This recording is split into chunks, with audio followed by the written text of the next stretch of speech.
Hey guys, these are our notes for Unit 3 about the law of sines. So you can go ahead and put it into your digital notebook in the table of contents. Get out a piece of paper and you can title it Notes 3.2.1 Law of Sines. You don't have to write down the essential question, but what we want to be able to answer at the end is what is the law of sines, what kind of triangles do you use it for, and how do you set it up. So let's answer that second question first, is what kind of triangles is it used for? All of our notes so far that we've been doing have been right triangles, law of sines, and what we're going to do later this week, law of cosines, are both for non-right triangles. So go ahead and draw a non-right triangle on your paper. The way that you label your angles is capital letters. So I have angles, capital A, capital B, capital C. Across from capital A is side A. We use a lowercase a. Across from angle B is side B, and we call it lowercase b. And across from angle C is little c for our side. The law of sines is all about ratios. The ratio of the side over the sine of the angle that's across from it is the same for all three sides and angles. So it'd be side A is little a over the sine of capital A is equal to side B over the sine of capital B, which is also equal to the ratio of side C over the sine of capital C. What we're going to do is use this law of sines to find a missing side or an angle in a non-right triangle. So Pythagorean theorem, sine, cosine, and tangent, we can use those to find right triangles, missing sides and angles, but we can't use that for the non-right triangles. So how we're going to find a missing side or angle is you're going to set up a proportion using two of the three ratios.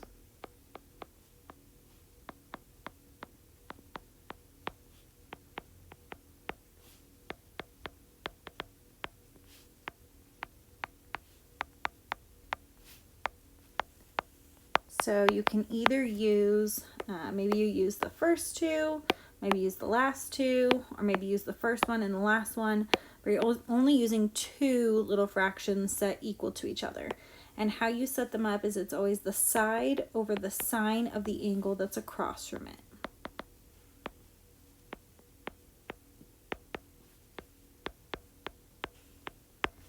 After you have your proportions set up, you're going to go ahead and cross multiply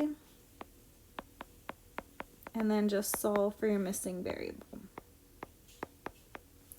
A couple of little starred pieces of information that we want to remember is that you want to check your calculator mode.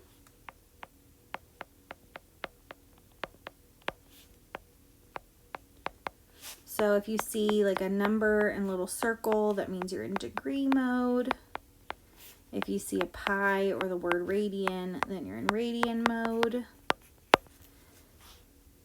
And the other little starred piece of information is to remember that sine inverse cancels sine when you're finding an angle.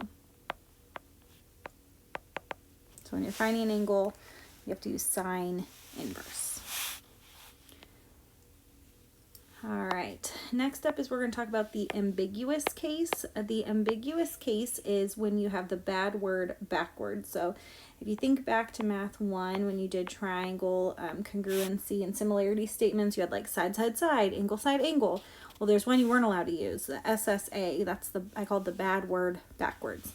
SSA triangles are ambiguous, which means unclear. You can either have no answers, one answer, or two answers for the angle that you're trying to find. So SSA triangles can produce 0, 1, or 2 answers for the angle.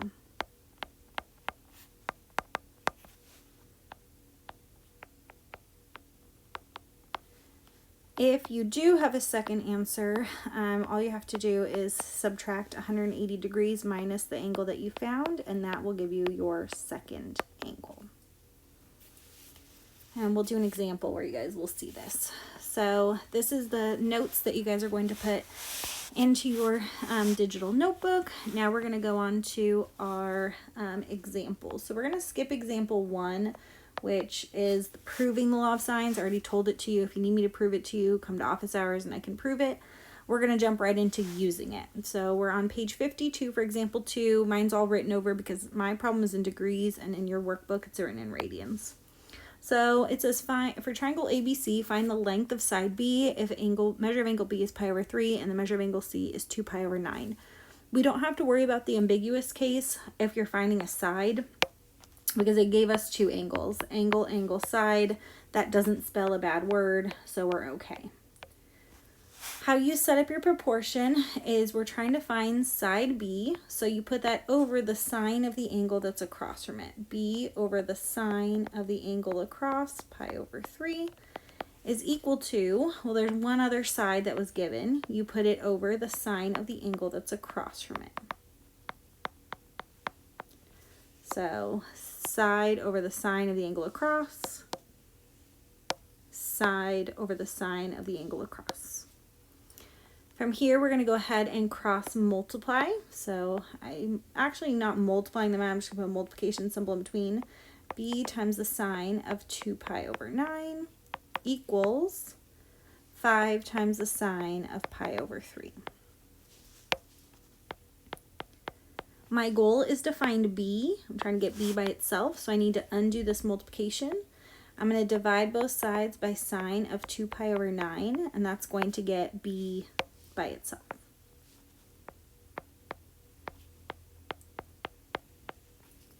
It cancels. I get B equals, this whole thing I'm going to type into Desmos.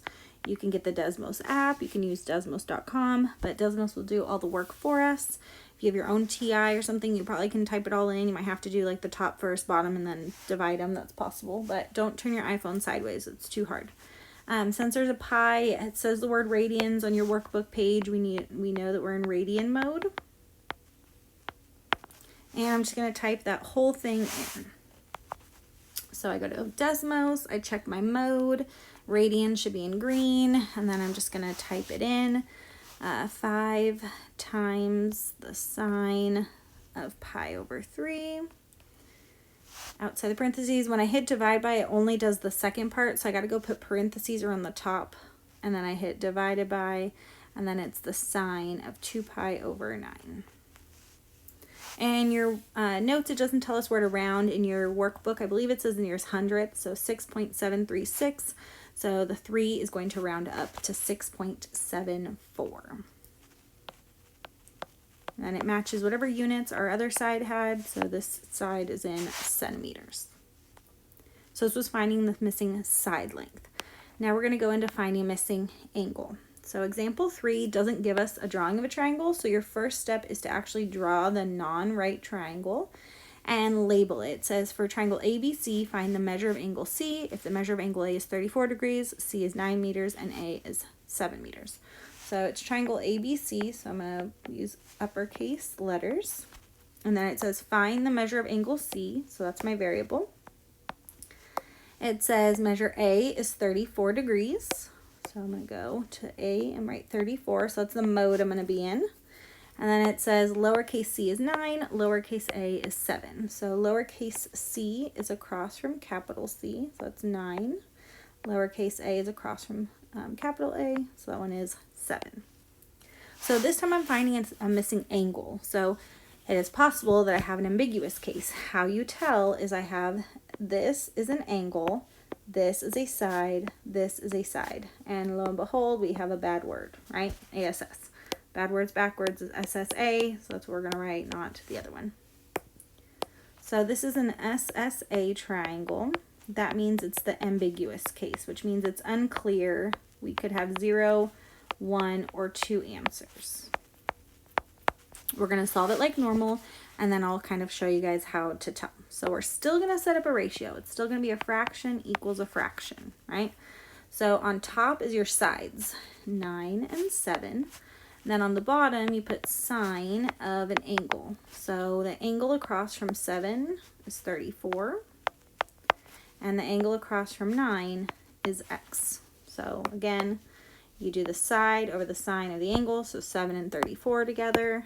Then 9 over x. Those ones go together because they're across from each other. We're going to cross multiply. So I'm going to start with the one that has the x. I want it on the left. I'm not actually going to multiply. 9 times sine of x equals, or 7 times sine of x. I think I said it out loud wrong. 9 times sine of 34 degrees. When you're finding the angle, you actually have 2 steps to get x by itself. First, you need to divide by whatever's multiplied in the front. I get sine of x is equal to 9 times sine of 34 degrees divided by 7. Now I have to find sine, or cancel sine. I'm trying to find x. So to cancel sine, you take the sine inverse on both sides of your problem. So that sine cancels. And then this is what I'm going to type into my calculator. So we're going to use Desmos. Since there's this little circle here, that's my sine that I'm going to be in degree mode. And I'm just going to type that whole thing in. So I want to go to Desmos. I want to make sure that I'm in degree mode. And then I'm going to type in sine inverse. On top, so I'm going to put parentheses. On top, I have 9 times sine of 34. And then we're in degrees. And I go outside my parentheses. And I'm going to divide by 7. So the sine inverse of 9 times sine of 34 degrees divided by 7 is 45.9688. I can't remember where it tells you to round in your homework, but we're going to just do a whole angle. So 46 degrees, 45.96 would round to 46 degrees. So before I put like a box around it and say that that's my answer, because remember it's ambiguous case, it's possible that you could have no solutions, 1 solution, or 2 solutions. How you check, okay? So this angle over here is 34 degrees. Could this angle be 46? Like, is that possible? Is 34 plus 46 less than 180? That's what you're trying to check for. Because if, hypothetically speaking, you would have gotten like 172, then 34 plus 172 would have been over 180, so that answer wouldn't have worked. 46 does work for our answer, though. To see if the other angle will work, you subtract 180 minus 46, you get 134. And you just double check, could that fit in here for x, right? Could you have an angle right here, 134, if this angle is already 34? So is 34 plus 134 less than 180? If the answer is yes, then you have a second answer. So this was the ambiguous case. We could have gotten no answers, 1 answer or 2 answers, and we got 2 answers. One will always be acute and one obtuse. So you do see, I believe, ambiguous on your homework as well. You only have to check for it if you're finding an angle. All right, example 4. I know I didn't prove to you the law of sines, but I'm going to derive a new formula for finding the area of a triangle right now. It says derive the formula area equals 1/2 AB sine of C for the area of triangle ABC with altitude H.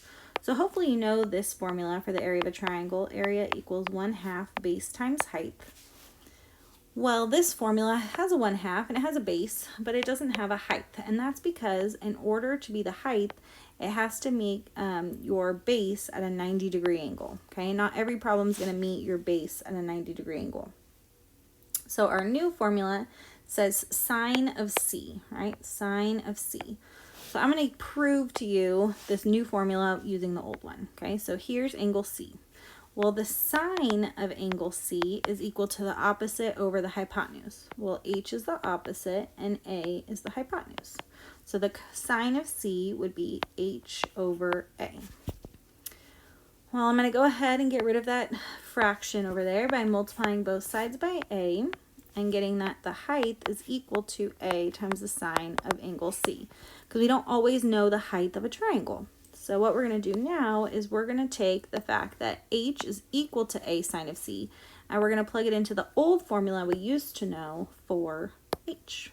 So area equals 1/2 B, and then instead of H, we're going to plug in A times sine of C. So that looks like this new formula up here, but they have 1/2 AB, so easy fix.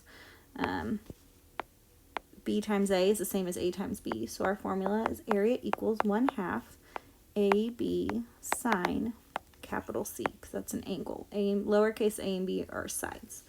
You're going to use this on your homework tonight. Number 6 and 7 ask you to find the area of the triangle. So number 4 is just deriving the formula. Number 5, we're going to use it just like you'll use it on your homework tonight. So number 5 says, find the area of triangle DEF using the given information. So we have a triangle DEF. They gave me an angle D and then 2 sides, little e and little f. Well, in our problem, they gave us A, B, and C. So here's what you're going to do. There's only one angle here, right? We don't know these two. There's only one angle. Well, there's only one angle in the formula, too, C. So I'm going to go ahead and cross off D, and I'm going to call it C. There's only one angle in the formula. Once I cross off D and call it little c, I know that across from capital C would be little c.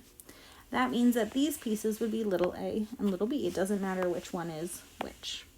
And I'm going to go ahead and now just plug all of those into my formula. 1/2 a is 12, b is 8, sine of c, which is 22 degrees. So I know I'm in degree mode right here because I have a degree symbol. But the way that I found it again was there's only one angle. So there's one angle. I called it C. Across from C is little c. That means this is little a and little b. Doesn't matter which one is which. Plug them into my formula, and then I'm going to use Desmos to find my answer. So I need to be in degree mode. Since the angle was given in degrees, the problem will tell you which mode it is. You just have to look at the problem. So 1/2 times 12 times 8 times the sine of 22 gives me 17.98116484. I believe your homework asked for the nearest hundredth, so 2 places will be 17.98. It's a 1 after, so it stays. So 17.98. My units are going to be centimeters squared since it's area and the original size were in centimeters. So number 4, we proved the formula. I derived it for you. I showed you where it comes from. And then number 5, we used it. And then on your homework, you will use it as well. Where your notes go is the notes part goes onto slide 15 in your digital notebook. And then page 52 and 52 and 53 goes on slide 16. Here's your table of contents again if you didn't write it down earlier. Your homework is page 57, 1 through 7. Okay, bye.